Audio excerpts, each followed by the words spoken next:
ఇప్పటి వరకు కూడా కీర్తన ద్వారా తండ్రిని దేవుని ప్రభుని యేసుక్రీస్తు వారి దర్శించున్నాము. అలాగే ఆరాధన క్రమంలో వాక్యదానం మనం వెళ్దాము. ఈ రోజున ఆదికాండము 26వ అధ్యాయము 5వ వచనం చదువుకొని కొన్ని సంగతులు నేర్చుకునే ప్రయత్నం చేద్దాము. ఆదికాండము 26వ అధ్యాయంలో 5వ వచనం కనుక మనం చదువుకుంటే, దేవుడు అబ్రహాం గారిని ఎలాగా గొప్పగా చేశాడో, ఆయన ఎందుకు అంత గొప్ప స్థితిలోకి ఉంచాడో అనే విషయాన్ని ఇక్కడ మనం చూసినట్లయితే, ఇక్కడ దేవుడు అంటున్నాడు, ఏలయనగా అబ్రహాము నా మాట విని నేను విధించిన దాని, నా ఆజ్ఞలను, నా కట్టడలను, నా నియమములను గైకొనెనని చెప్పాను. అబ్రహాం గారు, దేవుడు అబ్రహాం గారిని ఆశీర్వదించాడనే విషయాన్ని మనం తెలియజేస్తూ ఉంటారు అందరూ. దేవుడు అబ్రహాం గారిని గొప్పగా ఆశీర్వదించాడు. అబ్రహాము దేవుని యందు విశ్వాసం ఉంచాడు. ఎందుకు విశ్వాసం ఉంచాడు, దేవుడు ఎందుకు ఆయన ఆశీర్వదించాడు అనేది మనం ఆలోచించినట్లయితే, ఆయనకున్న లక్షణాలు మనం ఈ రోజున ఆలోచించేద్దాం. ఈ రోజున మనం నేర్చుకునే పాఠం చెప్పారంటే, అబ్రహాం ఉన్నటువంటి కొన్ని లక్షణాల గురించి ఆలోచించేద్దాం, కొన్ని గొప్ప లక్షణాల గురించి మనం ఆలోచించేద్దాం. అందులో ఆయన ఏంటంటే, ఆయన లక్షణాల్లో మొదటిగా దేవుని యొక్క ఆజ్ఞలకు, ఆయన కట్టడలను విని ఆయన వాటికి లోబడ్డాడు. దేవుడు ఏమైతే ఆజ్ఞాపించాడో వాటిని ఆయన గైకొన్నాడు. ఏదైతే చెప్పాడో ఆ మాటలు ఆయన విన్నాడు కనుకనే దేవుడు అబ్రహాం గారిని అంతగా ఆశీర్వదించాడు. అందుకని ఆయన అంటున్నాడు, నేను నియమించిన నా కట్టడలను, నా ఆజ్ఞను అబ్రహాం గైకొన్నాను కనుక నేను అతన్ని అధికంగా ఆశ్రయించేదను అనే విషయాన్ని ఇక్కడ 26:5లోనే మనకి చెప్తున్నాడు. కానీ దేవుడు ఎప్పుడు చెప్పాడు ఆయన ఆశీర్వదిస్తాననే విషయాన్ని?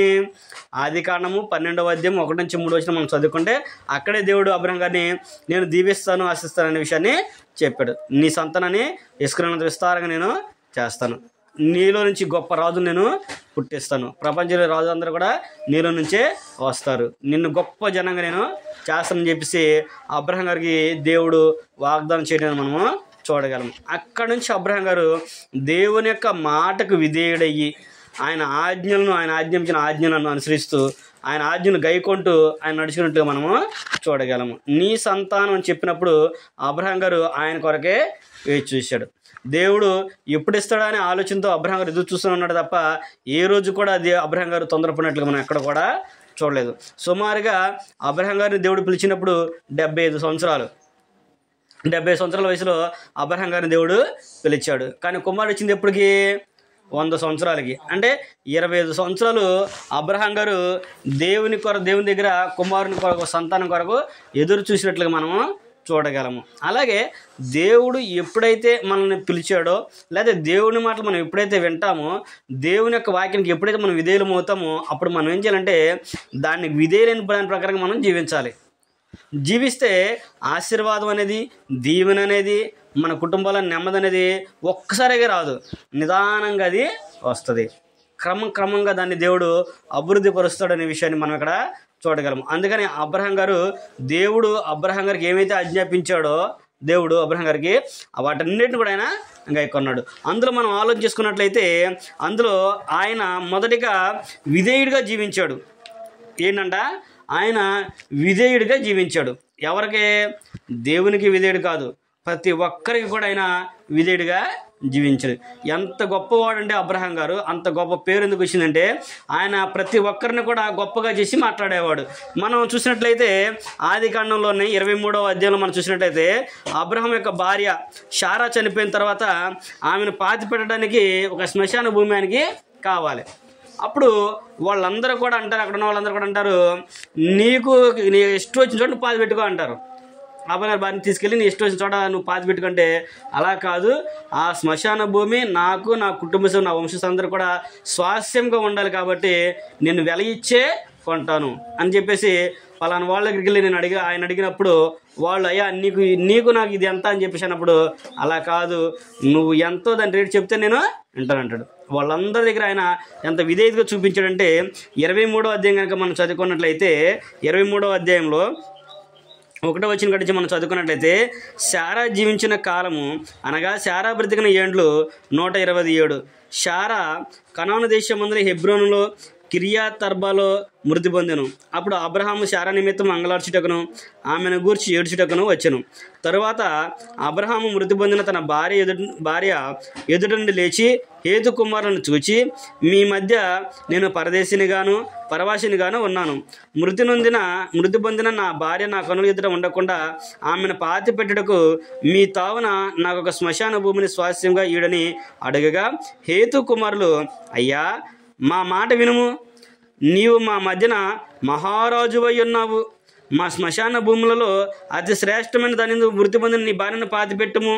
నీవు మృతి పొందిన నీ భార్యను పాతిపెట్టినట్లు మాలో తన శ్మశాన భూమిని ఇయ్యనలని వాడు ఎవడో లేడని అబ్రహామునకు ఉత్తరం ఇచ్చిరి.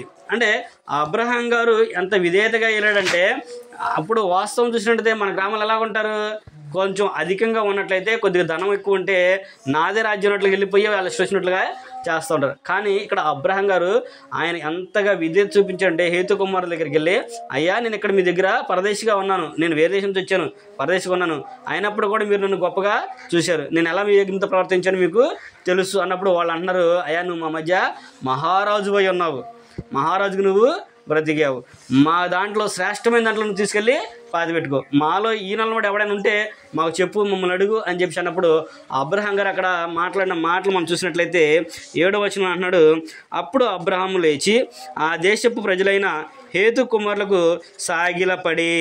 చూడండి ఏం చేశాడంట, హేతు కుమారులకు సాగిలు పడ్డాడు, అంటే నమస్కరిస్తున్నాడు, సాష్టాంగ నమస్కారం చేస్తున్నాడు. అంటే ధనవంతుడు ఎవరైనా లేని వాళ్ళకి జనాలకి దండం పెడతాడు అసలు మామూలుగా మన ఎట్టుండి ఎట్టా అనుకుంటే వెళ్ళిపోతుంది తప్ప అసలు బారుబడి నమస్కారం చేయడం చేస్తారా? కానీ అబ్రహాం గారు ఆయన విధేయుడు కనుకనే ఆయన ఏం చేశారంటే వారి ఎదుట సాగిలపడి ఆయన అడుగుతున్నాడు, మృతి పొందిన నా భార్యను నా ఎదుట ఉండకుండా నేను పాతి పెట్టుట మీకు ఇష్టమైతే నా మాట వినుడి. సోహారు కుమారుడైన ఎఫ్రోను తన పొలంలో చివరి తను కలిగి ఉన్న మక్పేల గుహను నాకు ఇచ్చినట్లుగా నా పక్షంగా అతనితో మనవి చేయడి. మీ మధ్య నా శ్మశాన భూమిగా ఉండటకు నిండు వేళ అతడు దాన్ని నాకు స్వాస్థ్యం ఇవ్వాలని వారితో చెప్పాను. అక్కడ చూసినట్లయితే అక్కడ చదువుకుంటూ వెళ్తే ఆయన వాళ్ళు కూడా హేతు కుమార్ షమ్రు వాళ్ళు కూడా అక్కడే ఉంటారు, 30 గృహ యజమానులు, వాళ్ళు కూడా చెప్తే అయ్యా అది నీకు మాకు ఎంత అంటే నీకు మాకు అదంతా అని చెప్పేసి అన్నప్పుడు, అయ్యా అట్లా కాదు, ఏదైనా కానీ ఉండాల్సిందే కాబట్టి వర్తకుల్లో ఎంత ఇదో చెప్పన్నప్పుడు 200 తులాల వెండి అని చెప్పేసి అన్నప్పుడు శుభ్రంగా వాళ్ళు తూచి వారికి ఇచ్చినట్లుగా మనము చూడండి. ఇచ్చి ఆయన శ్మశానంని కొన్న తర్వాత అంటే ఆ వెల ఇచ్చి దాన్ని తీసుకున్న తర్వాత తీసుకెళ్ళి తన భార్యను పాతిపెట్టినట్లుగా మనము చూడగలం. అక్కడ మనం ఆయన అబ్రహాం గారికి ఉన్న విధేయతను మనం చూడాలి. అంటే ఆయన అంత ధనవంతుడు అయ్యుండి అంత గొప్ప స్థితిలో ఉండి అటువంటిప్పుడు దేవుడు అబ్రహాం గారు ఏది మాట్లాడితే జరిగిద్ది అన్నాడు. అబ్రహాం గారు ఎవరినైతే చెప్పిస్తాడో వాడు చెప్పించబడతాడు, అబ్రహాం గారు ఎవరైతే దీవిస్తాడో వాళ్ళు దీవించబడతారని చెప్పేసి దేవుడు ముందుగానే చెప్పాడు. అంత గొప్ప ఆధిక్యత ఉన్నప్పటికీ కూడా అబ్రహాము చాలా విధేయత కలిగి దేవునికి లోబడి వాళ్ళు జనాలకు కూడా ఎలా ఉన్నారంటే చాలా విధేయతగా జీవించాడు. అందుకనే వాళ్ళందరూ కూడా ఏమన్నారంటే, అయ్యా నీకు మాకు ఇది ఎంత అని చెప్పారు. అంటే ఎంత విధిగా వాళ్ళకు లోబడి ఉన్నాడు ఆయన అబ్రహాం గారు, ఎంత మంచి పేరు ఉంటుంది అక్కడ. వాళ్ళు ఏమన్నారు, నువ్వు మా మధ్య మహారాజు పోయి ఉన్నావు అని చెప్పేసి అన్నారు, మహారాజుకు నువ్వు ఉన్నాడు. అంటే ఎంతగా మనం విధేయత చూపిస్తే అంత గొప్ప ఘనతను దేవుడు మనకి ఇస్తాడు. అందుకనే దేవుడు అబ్రహాం గారు ఆశించడం గల మొట్టమొదటి కారణం అంటే ఆయన విధేయత గలవాడు కాబట్టే దేవుడు అబ్రహాం గారిని అంతగా ఆశ్రయించాడు. అంతేకాకుండా అబ్రహాం గారికి ఉన్న గొప్ప లక్షణం ఏంటంటే ఎంత విధేయత గలవాడంటే, ఎంత జాగ్రత్త పడు, ఎంత దేవునికి భయభక్తి కలిగిన వాడంటే, కుమారులు ఇంకా పుట్టడం లేదు కానీ వారిని పుట్టబో వారిని దేవుని భయభక్తి పెంచుతాడనే నమ్మకం దేవుడికి కలిగిందంట ఉంది. 18వ అధ్యాయం 19వ వచనం కనుక మనం చదువుకుంటే, ఆదికాండంలో 18వ అధ్యాయము 19వ వచనం కనుక మనం చదువుకుంటే 17వ వచనం నుంచి మనం చదువుకుందాము. 17వ వచనం నుంచి మనం చదువుకుంటే, అప్పుడు యెహోవా నేను చేయబో కార్యము అబ్రహాముకు దాచెదనా, అబ్రహాము నిశ్చయముగా బలము గల గొప్ప జనమగును, అతని మూలముగా భూమిలోని సమస్త జనములు ఆశించబడను. ఎట్లనగా యెహోవా అబ్రహామును గూర్చి చెప్పినది అతని కలుగజేయనట్లు తన తరువాత తన పిల్లలను తన ఇంటి వారును నీతి న్యాయం జరిగించుచు యెహోవా మార్గమును గైకొనుటకు అతడు వారికి ఆజ్ఞాపించినట్లు నేను అతను ఎరిగి ఉన్నాను నేను. అంటే ఇంకా అప్పటికి అబ్రహాం గారికి పిల్లలు పుట్ల, కానీ దేవుడు ఏమన్నాడంటే అతనికి పిల్లలు పుడతారు, పిల్లలు పుట్టిన తర్వాత తాను తన పిల్లలు తన కుటుంబం అంతా కూడా నీతిని జరిగించేటట్లుగా అతను ఆయన్ని పెంచుతాడు. అది నాకు తెలుసని దేవుడు ముందుగానే చెప్పాడు, ఆయన గురించి ముందుగానే చెప్పాడు. అలాగే అబ్రహాం గారికి పిల్లలు పుట్టారు, ఆయన పిల్లలను కూడా దేవుని భయభక్తులతోనైనా పెంచాడు. ఉదాహరణకి ఇసాకును మనం చూసినట్టయితే ఎంత విధేయత కలిగిన వాడు ఇసాక్ గారు, దేవుని ఎంత భయభక్తి కలిగిన వాడు. ఆయన ఎంత విధేయత చూపించాడంటే తండ్రి తీసుకెళ్ళి కట్టెలు పెరిచి కట్టెలు పొడుగబెట్టినప్పుడు కూడా తండ్రి ఏంటి అని కూడా అడగలేదు. ఆయన బలివ్వడానికి 2 డజన్లు తీసుకెళ్తారు, 20 డజన్లు మంది అడుగు చూస్తూ ఉంటాము. గోపురం మీద తీసుకెళ్ళినప్పుడు అక్కడ గొండ మీద తీసుకెళ్ళినప్పుడు కట్టెలు ఉన్నాయి కానీ తండ్రి కట్టెలు ఉన్నాయి, నొప్పి ఉన్నాయి కానీ మరి బలికి మురిపిలేదని అడిగినప్పుడు యెహోవా చూసుకుంటాడు ఆయన పద అని చెప్పేసి అని వెళ్ళాడు.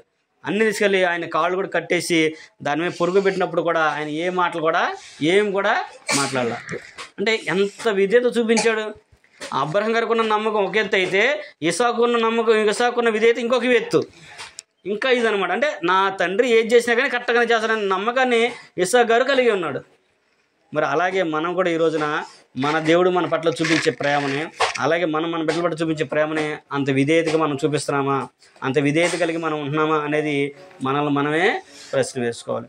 దేవుడు మమ్మల్ని ఎందుకు ఇలా చేశాడు, మా కుటుంబం ఎలాగ ఉంది, నేనంటే ఈ స్థితిలోనని ఎప్పుడు కూడా మనం అనకూడదు. ముందుగా నువ్వు ఆయనకి విధేయత చూపించు, ఆయనకు లోబడు, ఆయన మాట నువ్వు గైకొను. ఆయన మాట నువ్వు విన్నావనుకో ఆయన నిన్ను ఎంత హెచ్చిస్తాడో అది చూడటానికి కూడా వినడానికి కూడా మనకి వన్నా తీర్థం అనమాట. అంత గొప్పగా ఆయన మనల్ని దీవిస్తాడు. కనుక మొట్టమొదటిది ఏంటంటే అబ్రహాం గారు దేవుని పట్ల విధేయత కలిగి ఉన్నాడు కనుకనే దేవుడు అబ్రహాం గారిని అంత గొప్పవాడిగా ఆయన్ని హెచ్చించినట్లుగా మనము చూడగలము. రెండోది మనం చూసినట్టయితే అబ్రహాం గారు ఉన్న రెండో లక్షణం ఏంటంటే విశ్వాసం గలవాడు. ఆయన విశ్వాసం కలవడని మనం ఎలా చెప్పగలము? పాత నిబంధనలో ఎక్కడ కూడా ఆయన విశ్వాసం ఇచ్చినట్లుగా మనం ఎక్కడ కూడా చూడలేదు. కానీ క్రొత్త నిబంధనలోకి వచ్చేసరికి అబ్రహాం గారి గురించి అనేక సందర్భాల్లో అనేక చోట్ల అబ్రహాం గారి గురించి చెప్తూ ఉంటారు. మనం చూసినట్టయితే హెబ్రీయులకు రాసిన పత్రిక 11వ అధ్యాయము 8వ వచనం కనుక మనం చదువుకున్నట్లయితే అబ్రహాం గారి యొక్క విశ్వాసం ఎలాంటిదంటే దేవుని పట్ల మనం చూసినట్లయితే 11వ అధ్యాయము 8వ వచనం కనుక మనం చదువుకున్నట్టయితే అబ్రహాము పిలువబడినప్పుడు విశ్వాసమును బట్టి ఆ పిలుపుకు లోబడి తాను స్వాస్యంగా పొందనైన ప్రదేశమునకు బయలు వెళ్ళాను, మరియు ఎక్కడికి వెళ్ళవలనో అది ఎరుగక బయలు వెళ్ళాను. ఏంటంట మనం చూసినట్లయితే ఇక్కడ అబ్రహాం గారిని దేవుడు పిలిచే సందర్భాన్ని గుర్తు చేస్తున్నాడు. హెబ్రీ గ్రంథకర్త అబ్రహాం గారి యొక్క విశ్వాసం గురించి తెలియపరుస్తూ అబ్రహాం గారిని దేవుడు పిలిచిన విధానాన్ని గుర్తు చేస్తున్నాడు. అబ్రహాం గారిని దేవుడు పిలిచినప్పుడు ఎక్కడికి వెళ్ళాలో ఎటు వెళ్ళాలో కూడా ఆయనకి తెలియలేదు. అసలు ఎక్కడికి వెళ్ళాలో ఆయనకి తెలియదు. కానీ దేవుడు అబ్రహాం గారిని పిలిచినప్పుడు ఆయన స్వాస్యంగా పొందైన దాని కొరకు దృష్టిలో పెట్టుకొని ఆయన బయట వెళ్ళాడు. ఎక్కడికి వెళ్ళాలో తెలీదు, ఏ ప్రదేశమో తెలీదు, కానీ రమ్మన్నాడు కాబట్టి వెళ్ళిపోయాడు. ఆయన ఏం జరిగిద్దో తెలీదు. అంటే అబ్రహాం గారికి ఎంత నమ్మకము ఎంత విశ్వాసం దేవుని పట్ల ఉండకపోతే ఆయన పిలవంగానే వెళ్ళిపోయాడు. ఆయన పిలవంగానే ఆయన ఆలోచించి వెళ్ళిపోయాడు కదా. తన భార్యను తన తండ్రిని కూడా ఇచ్చారు కదా, ఆయనతో పాటు తన తండ్రిని కూడా ఇచ్చారు కదా, తన కొడుకు అయినటువంటి లాభ ఆయన కూడా ఇచ్చారు కదా, వాళ్ళందరూ కూడా ఇచ్చారు కదా వాళ్ళతో పాటు. అంటే అబ్రహాం గారితో పాటు ఎలాగైతే వాళ్ళందరూ కూడా వచ్చారో అంటే అబ్రహాం గారి యొక్క విశ్వాసాన్ని బట్టి వాళ్ళందరూ కుటుంబ సభ్యులందరూ కూడా వచ్చారు. వాళ్ళు రావడం ఒక గొప్ప ఎత్తు కాదులే, కానీ ఆ అబ్రహాం యొక్క భార్య రావడం గొప్పతనం. అక్కడ అబ్రహాం యొక్క భార్య రావడం గొప్పతనం. విశ్వాసాన్ని బట్టి అబ్రహాం వెళ్తున్నాడు. అబ్రహాం వెళ్తే అబ్రహాంలో సేర రావాలని ఉందా? నీకేదయ్యా, నువ్వు వెళ్ళిపోతావు, నువ్వు ఎక్కడ పడితే అక్కడికి వెళ్ళిపోతావు, నా పరిస్థితి ఏంటి, మరి నేనేం చేసుకోవాలి, నేను ఆడదాన్ని ఎటరాను నీ అమ్మటే, ఇటని వెళ్తాము ఇటని చూస్తాము, మన వాళ్ళందరూ వదిలిపెట్టేసి ఇక్కడ మన వాళ్ళందరూ ఉన్నారు, బంధువులందరూ ఉన్నది ఎక్కడ, మన ఇల్లు ఉంది ఎక్కడ, మన వాహనం ఉంది ఎక్కడ, నువ్వు ఇది వదిలిపెట్టేసి ఎక్కడికి వెళ్దామంటే ఏంటని చెప్పేసి చేరుపుడు. ఈ రోజున ఆడోళ్ళు ఎప్పుడన్నా మనోళ్ళు కానీ ఆడోళ్ళు కానీ మగళ్ళు కానీ దేవుడు మనల్ని పిలిచాడు కాబట్టి మన సేవలను లేకపోతే సేవ నిమిత్తమైనా కానీ లేదా ఏదైనా ఉద్యోగ నిమిత్తం వెళ్దామంటే ఉద్యోగ నిమిత్తం అంటే చక్కగా వెళ్ళిపోతారు ఆనందంగా. కానీ దేవుడు మనం పిలిచాడు కాబట్టి సేవ నిమిత్తం వెళ్దామంటే ఆలోచన చేస్తారా? ఏమంటారు, అమ్మో ఆడకెళ్తే మనకి ఉద్యోగం పెడతారు, మనకి ఎలాగా, మనం ఎలా బ్రతుకుతాము అనే ఆలోచన ఈ రోజుల్లో కలిగి ఉంటారు. అలాగే వెళ్తే మనకి ఎట్టా బ్రతుకుతాము అని అంటారు. కానీ ఇక్కడ అబ్రహాం గారు అంట అబ్రహాము పిలువబడినప్పుడు విశ్వాసమును బట్టి ఆ పిలుపుకు లోబడి ఆయన తాను స్వాస్యంగా పొందిన ప్రదేశం కొరకు ఆయన ముందుగానే వెళ్ళాడట్లు. అంటే ఆయన ఏదైతే దేవుడు ఇస్తానని చెప్పన్నాడో దాన్ని ఆయన దృష్టిలో ఉంచుకున్నాడు. అది మనం చదువుకుంటే ఆదికాండం 12వ అధ్యాయం 1-3 వచనాలు, అలాగే 22వ అధ్యాయంలో 2వ వచనం నుంచి మనం చదువుకుంటే అక్కడ అబ్రహాం గారికి దేవుడు ఇచ్చిన గొప్ప ఆధిక్యతను ఆయన మనము చూడగలం. ఈ శ్వాసం బట్టి అబ్రహాం ఏ శ్వాసను అయితే పొందాడో అక్కడ మనము చూడగలము. అంటే అబ్రహాం తర్వాత ఆ ఐగుప్తు దేశాన్ని దేవుడు వాళ్ళందరికీ కూడా స్వాస్థ్యంగా ఇస్తానని చెప్పేసి అన్నాడు. అబ్రహాంకి వాగ్దానం చేశాడు. అబ్రహాంకి వాగ్దానం చేసినప్పుడు ఇది నా సంతానానికి ఎప్పుడు ఇస్తాను అని చెప్పినప్పుడు 430 సంవత్సరాల తర్వాత మరలా నీ సంతానం ఇక్కడికే వస్తారు, వారికి ఇది నేను స్వాస్థ్యంగా నేను ఇస్తాననే విషయాన్ని కూడా దేవుడు అబ్రహాం గారికి ముందుగానే తెలియపరిచాడు. దాన్ని బట్టి అబ్రహాము విశ్వాసం బట్టి ఏంటంటే దేవుడు పిలుపుకు లోబడి ఆయన వెళ్ళినట్లుగా మనము చూడగలము. మరి ఈ రోజున మనము దేవుని యొక్క పిలుపుకు లోబడి మనం వెళ్తున్నామా? ప్రార్థనకి వెళ్తున్నామా? సేవ చేస్తున్నామా? లేకపోతే మనం ఏదైనా సరే విశ్వాసం బట్టి మన దేవుని సేవకి సహకరిస్తున్నామా అనేది మనము ఆలోచించాలి. మనము ఏదో జరిగిద్దని ఏదో నమ్మకంతో మనం వెళ్ళి ఏదో వస్తుందిలేని మన దేవుని దగ్గరికి మనం వెళ్ళామనుకోండి, అది మనకు ప్రయోజనము కాదు. విశ్వాసం అనేది మనకి ఉండాలి. ఇది కనుక నేను చేస్తే దేవుడు నా కుటుంబాన్ని దీవిస్తాడనే నమ్మకంతో విశ్వాసంతో మనము చేయాలి. సేవ చేసినా, సేవకు సహకరించినా, ప్రార్థనకి వెళ్ళినా, ఏది చేసినా కానీ మనం నమ్మకంతో విశ్వాసంతో చేయాలి. ప్రతిఫలం ముందు మనము ఆశించకూడదు. దేవునికి మనం ఇస్తే దేవుడు తర్వాత మనకి దాన్ని ఇస్తాడు అనే దాని గురించి మనము ఆలోచించాలి. విశ్వాసం అనేది మనకి ఉండాలి. దేవుని దగ్గరికి వెళితే ఏది కూడా ఆయన తక్కువ చేయడు. ఆయన పిలుపుకు లోబడి ఆయన దగ్గరికి మనం వెళ్ళినట్లయితే, ఆయన పని మనం చేస్తే ఏది కూడా మనకి ఆటంకం రానివ్వడు, ఏది కూడా మనకి ఇబ్బందిని కలిగించడు, ఏమీ లేకుండా మనల్ని ఎప్పటికి కూడా చేయడు. కాబట్టి మనము కూడా దేవుని యొక్క పిలుపుకు లోబడి విశ్వాసమును బట్టి దేవునికి భయభక్తి కలిగిన వారిగా మనం జీవించాలనేది దేవుని యొక్క వాక్యం మనకి వివరిస్తుంది. కాబట్టి విశ్వాసం బట్టి అబ్రహాము దేవుని పిలుపుకి లోబడి ఆయన వెళ్ళాడు. అందుకని విశ్వాసులకు తండ్రి అనే పిలుపుని అబ్రహాం గారు పొందుకున్నాడు. అబ్రహాం గారే కాదు, విశ్వాసం బట్టి అనేక మంది దేవుని దగ్గరికి వచ్చారు. విశ్వాసం ద్వారానే అనేక మంది దేవుని ఆశ్రయించారు. వీరందరూ కూడా అబ్రహాం గారు తర్వాతే వస్తారు. మొట్టమొదటి లిస్టులో ఎవరున్నారంటే అబ్రహాం గారు ఉంటాడు. కనుక మనము కూడా విశ్వాసం కలిగి దేవుని పనిని కొనసాగిస్తే, దేవుని పనికి మనం సహకరిస్తే, దేవుని పనిలో మనం ఉంటే, దేవుని సన్నిధిలో మనం ఉంటే మనమే కూడా దేవుడు అంగీకరిస్తాడు అనే విషయాన్ని అక్కడ మనము చూడగలం. మూడోదిగా మనం చూసినట్టయితే అబ్రహాం గారికి ఉన్న గొప్ప లక్షణాలు ఇంకోటి ఏంటంటే, దేవునికి ఇష్టమైనది ఆయన ప్రార్థన పరుడు అనమాట. అబ్రహాం గారు ప్రార్థనాపరుడు అనే విషయాన్ని కూడా మనము చూడగలము. 12వ అధ్యాయం 8వ వచనం కనుక మనం చదువుకున్నట్లయితే, ఆయన దేవుడు పిలిచినప్పుడే ఆయన పిలుపుకు లోబడి ఆయన ఎలాగ ప్రార్థించాడు అనే విషయాన్ని మనం కూడా చూడగలము. 8వ వచనం కనుక మనం చదువుకుంటే ఆదికాండము 12వ అధ్యాయము 8వ వచనం మనం చూసినట్టయితే, అక్కడ నుండి అతడు బయలుదేరి బేతేలుకు తూర్పునున్న కొండకు చేరి, పడమడనున్న బేతేలుకును తూర్పునున్న హాయికిని మధ్య గుడారం వేసి అక్కడ యెహోవాకు బలిపీఠము కట్టి యెహోవా నామమున ప్రార్థన చేశాను. ఆయన ప్రయాణం వెళ్తున్నాడు.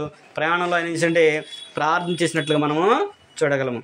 ఆయన డేరా వేసి ప్రార్థన తీసుకొని ఆయన ప్రార్థించినట్లుగా మనము చూడగలము. దేని కొరకు ఆయన అంటే, దేవా నీవు నన్ను పిలిచావు కనుక నీ పిలుపుకు లోబడి నేను వస్తున్నాను, నాకు మార్గాన్ని చూపించేది నువ్వే, నా మార్గాన్ని సరళం చేసేది నువ్వే అనే విషయాన్ని అక్కడ ఆయన దేవునికి ప్రార్థించినట్లుగా మనము చూడగలము.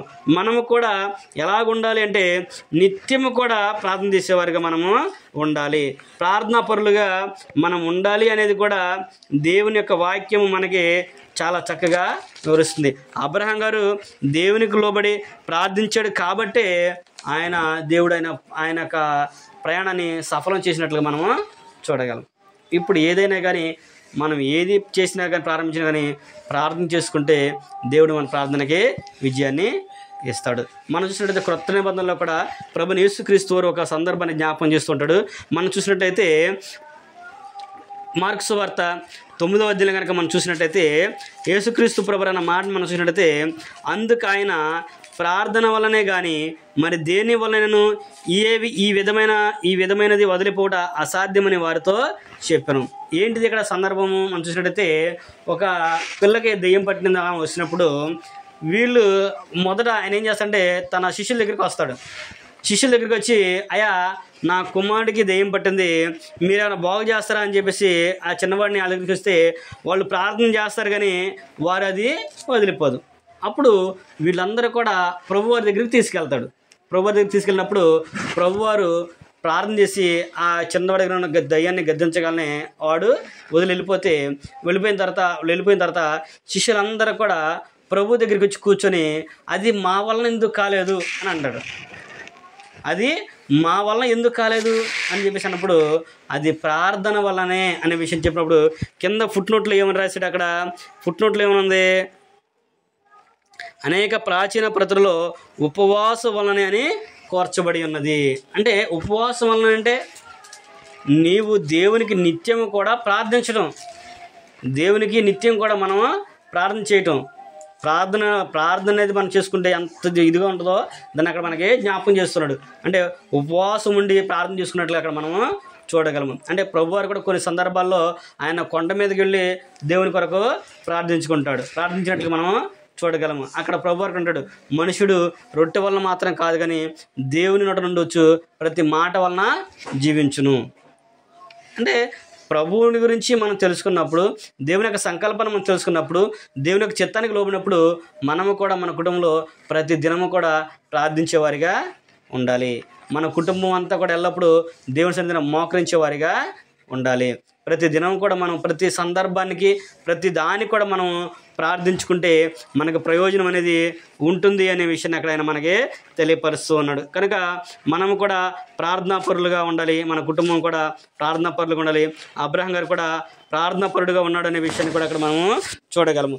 4వది మనం చూసినట్లయితే సమర్పణ జీవితం కలిగిన వాడు.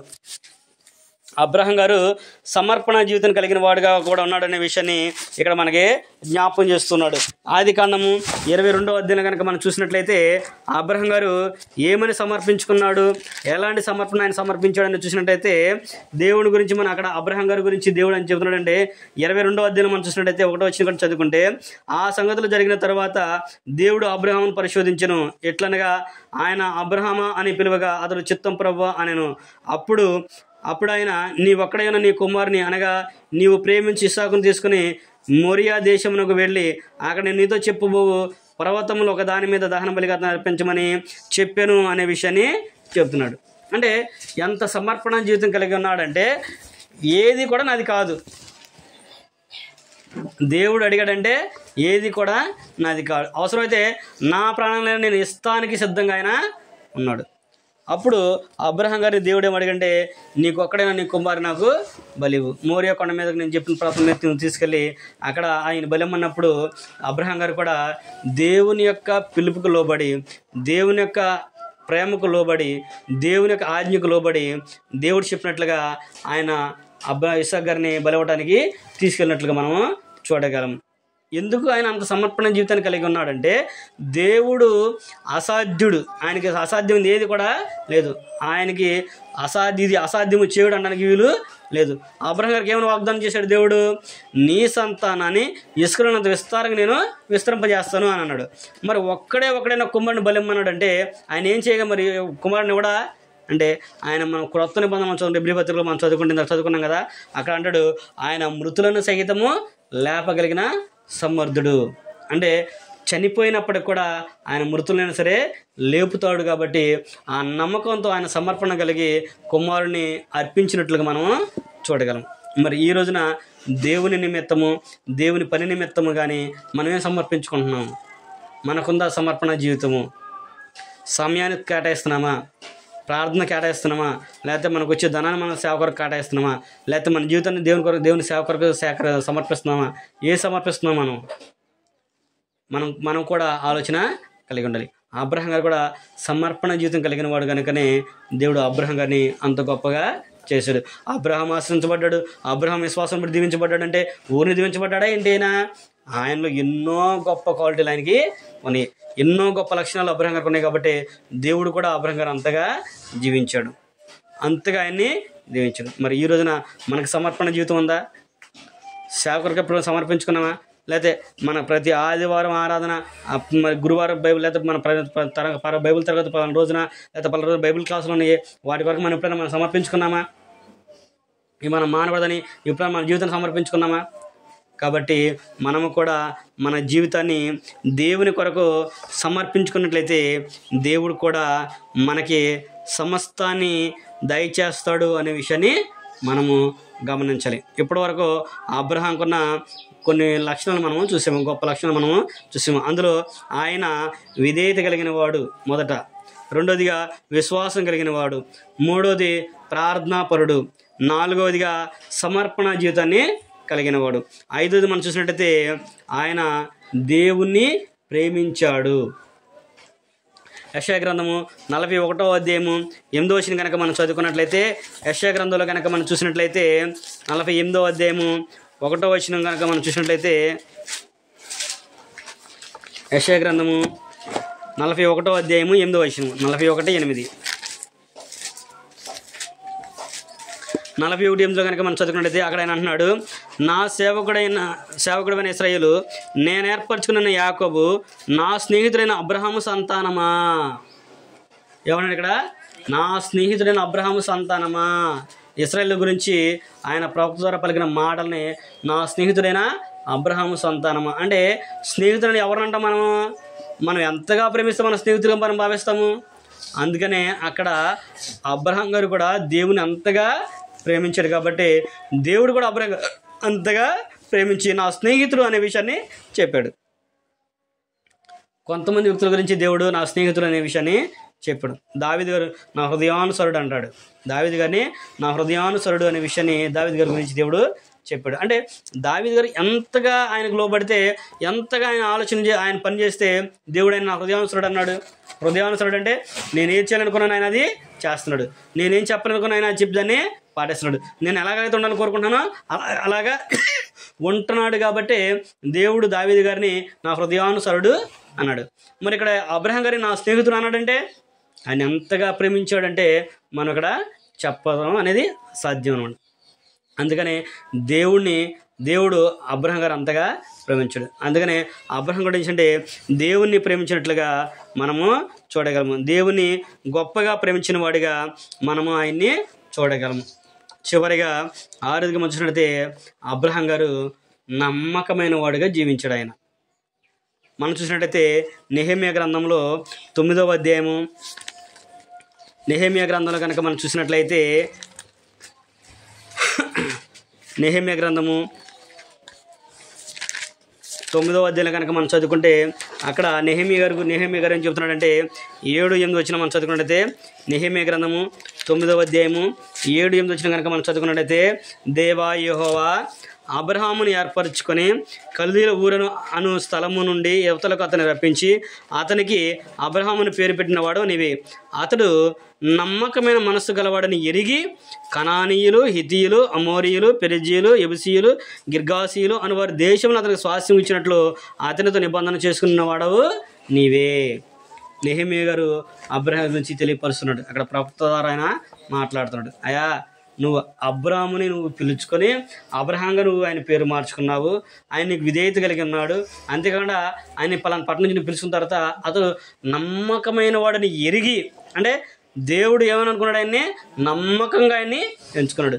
అబ్రహాం గారికి ఉన్న నమ్మకాన్ని దేవుడు ముందుగానే నమ్మకస్తులను నువ్వు ఎరిగి ఆయనకు నువ్వు ఆ 12 దేశాల్లో ఉన్నటువంటి 12 ప్రాంతాల్లో ఉన్నటువంటి వారందరూ కూడా తీసివేసి ఆ దేశాన్ని ఆయనకి స్వాస్థ్యంగా నువ్వు ఇచ్చావు.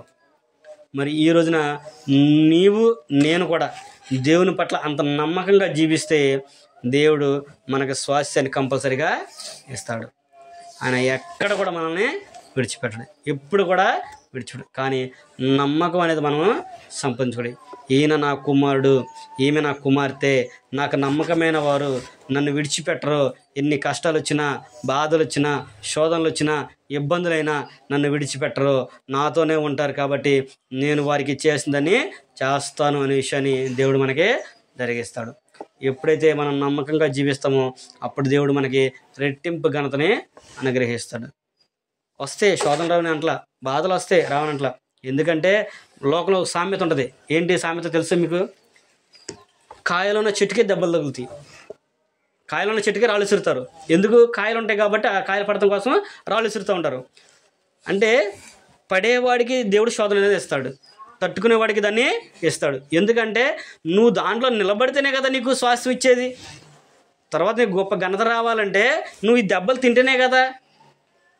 ఉదాహరణకి మనకి భక్తుడు యోబు గారు ఉన్నాడు కదా.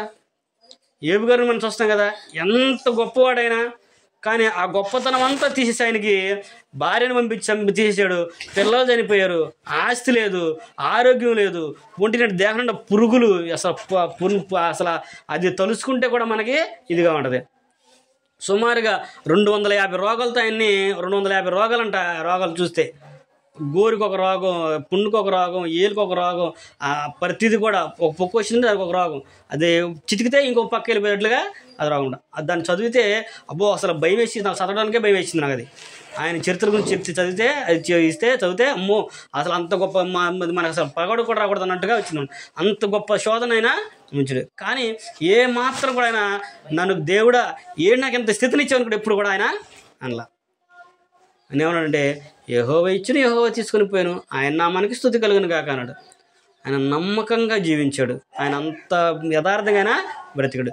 చివరి అక్కడికి స్నేహితుడు వచ్చి ఎందుకయ్యా నువ్వు అన్ని బాధలు పడితే ఇలా ఉంటావు, నువ్వు దేవుని చేయొచ్చు కదా, నువ్వు ఎవడైనా యథార్థవంతుడికి ఎప్పుడైనా ఇట్లా జరిగినట్టు మనం అక్కడ చూసామా అంటే నీతో ఏదో లోపం ఉంది, నువ్వే తప్పు చేసావు అని చెప్పేసి స్నేహితులు కూడా వచ్చి ఆయన్ని అన్నారు. ఆయన ఏమాత్రం కూడా వాళ్ళకి నా ఇంటికి వచ్చి ఈ దారిలో వెళ్తూ నా ఇంటికి వచ్చి భోజనం చేసి తృప్తి పొందవాడు ఎవడున్నాడు నాకు చెప్పు అంటాడు ఆయన. నేను పలానోడి దగ్గర పలానా తీసుకుని నుంచి ఎవడ చెప్తాడు చెప్పు అని అంటాడు ఆయన.